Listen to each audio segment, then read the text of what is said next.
میں نے خیر یہ تھوڑی سی باتیں درمیان میں اس لیے کر دی ہیں کہ ہر بات کو جب کبر کیا کہ مسترد نہ کیا کرو. ہمارے اکابر کی پالیسی دو طرح کی ہے.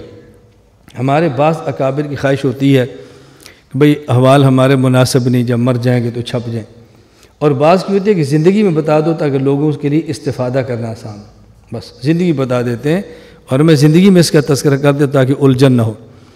یہ میں نے آپ کو 10 باتیں بتائی ہیں، بہت ساری باتیں میں نے چھوڑی ہیں. اگر میں آپ سے پوچھوں نا، آپ کا کوئی ایسا عالم ہو کہ مہینے میں 4 مرتبہ قومی اخبارات میں 6 اس کے کالم چھپتے ہوں، آپ نام لو تو آپ کو ایک ہی نام ملے گا. یہ چھوٹی بات ہے. سوشل میڈیا بھی چلتا ہو دیکھو، اور پھر قومی ٹی وی پر بھی آتا ہو دیکھ لو. میں دنیا ٹی وی پر آ رہا ہوں، ربیع الاول میں آپ پھر دیکھیں گے، اور میں آپ سب کی موجودگی میں کہتا ہوں خنزیر کی طرح مجھ پر حرام ہے، ابھی تک دنیا ٹی وی سے میں نے 1 روپیہ بھی لیا ہو. خنزیر کی طرح حرام ہے، میں نے 1 روپیہ بھی لیا ہو. میں سحری کے جب بیان کے لیے جاتا ہوں تو سحری اپنے گھر سے لے کر جاتا ہوں، ان کی سحری نہیں، اپنی سحری کھا کر بیان کرتا ہوں. لیکن آپ پھر بھی بزرگ نہیں سمجھیں کہ ٹی وی پر آتے ہیں، مذاق نہیں. اور جن کو آپ سمجھتے ہیں وہ آ جائیں تو آپ نے کہنا دیکھو اللہ کا شکر، ہم دعائیں مانگتے تھے ہمارے کابر آ گئے. میں جدہ میں تھا تو ایک مولانا صاحب مجھے ملے، عمر میں چھوٹے تھے، علم تقویٰ میں تو آپ سب مجھ سے بڑے ہیں، عمر میں چھوٹے تھے.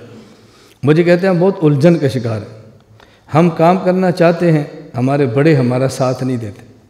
میں نے ان سے پوچھا میں آپ سے بڑا ہوں یا چھوٹا؟ مجھے کہتے ہیں بڑا. میں نے کمر پر ہاتھ رکھا، میں نے کہا کرو کام. آپ چپ. یہ آپ کی الجھن اور بیماری ہے، یاد رکھنا، ناراض نہیں ہونا. یہ آپ کی الجھن اور بیماری کیا ہے؟ جو کمر پہ ہاتھ رکھتا ہے آپ اس کو بڑا نہیں سمجھتے، جس کو بڑا سمجھتے ہیں وہ کمر پہ ہاتھ نہیں رکھتا. آپ کبھی آئیں اور میں آپ سے ملاقات نہ کروں، آپ سمجھیں گے بہت بڑے آدمی، ان کے آرام کا وقت ہے، آپ واسطے لڑاؤ گے یار مسافہ ہو جائے. چونکہ میں کرسی باہر بچھا کر بیٹھا ہوتا ہوں، آتے ہیں چائے پیتے ہیں گپے لگاتے ہیں چلے جاتے ہیں، آپ مجھے بڑا کیسے سمجھو گے؟ یہ امت کا نا مزاج بنتا جا رہا ہے، مزاج بنتا جا رہا ہے. اور مجھے جب تک میں دلیل سے قائل نہیں ہوتا نا، میں اپنا طرز نہیں بدلتا. مجھے کئی ساتھیوں نے خود کہا ہے آپ تھوڑا سا کلوز کرو، تھوڑا سا فون کم سنو، تھوڑا سا ان کو ترساؤ، آپ کی شخصیت سے بنے گی.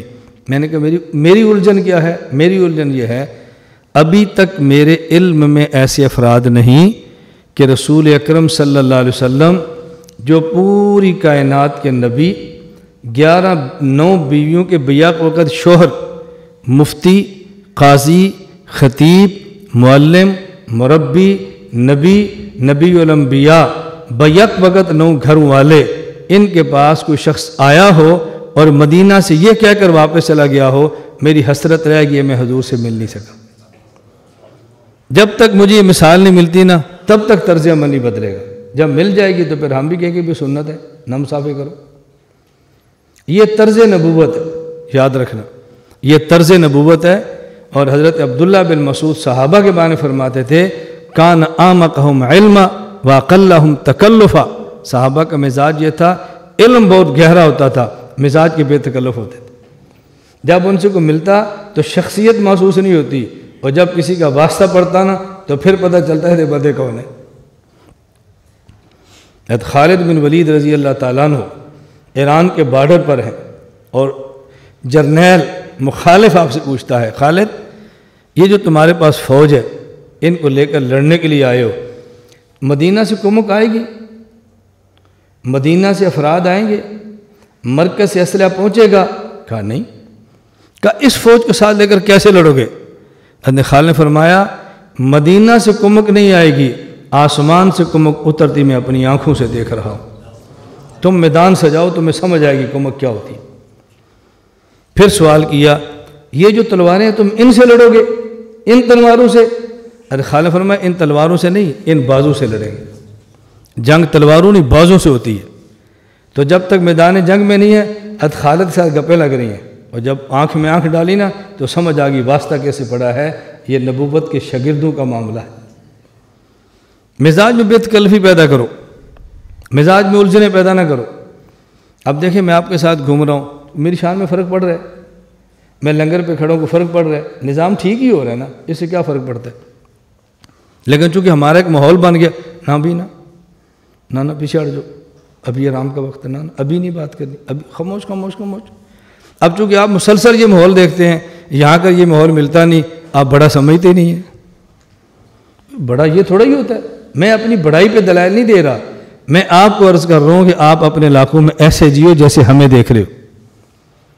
میری بات سمجھ آ رہی؟ علاقوں میں ایسے چلو، انشاءاللہ ماحول بن جائے گا۔ کوئی عزت کرے نہ کرے، من کان یرید العزت فإن العزت للہ جمیعا، عزت کے فیصلے اللہ کی طرف سے ہوتے ہیں، دنیا داروں سے عزت کے فیصلے ہرگز نہیں ہوتے۔ اللہ میں بات سمجھنے کی توفیق عطا فرمائے۔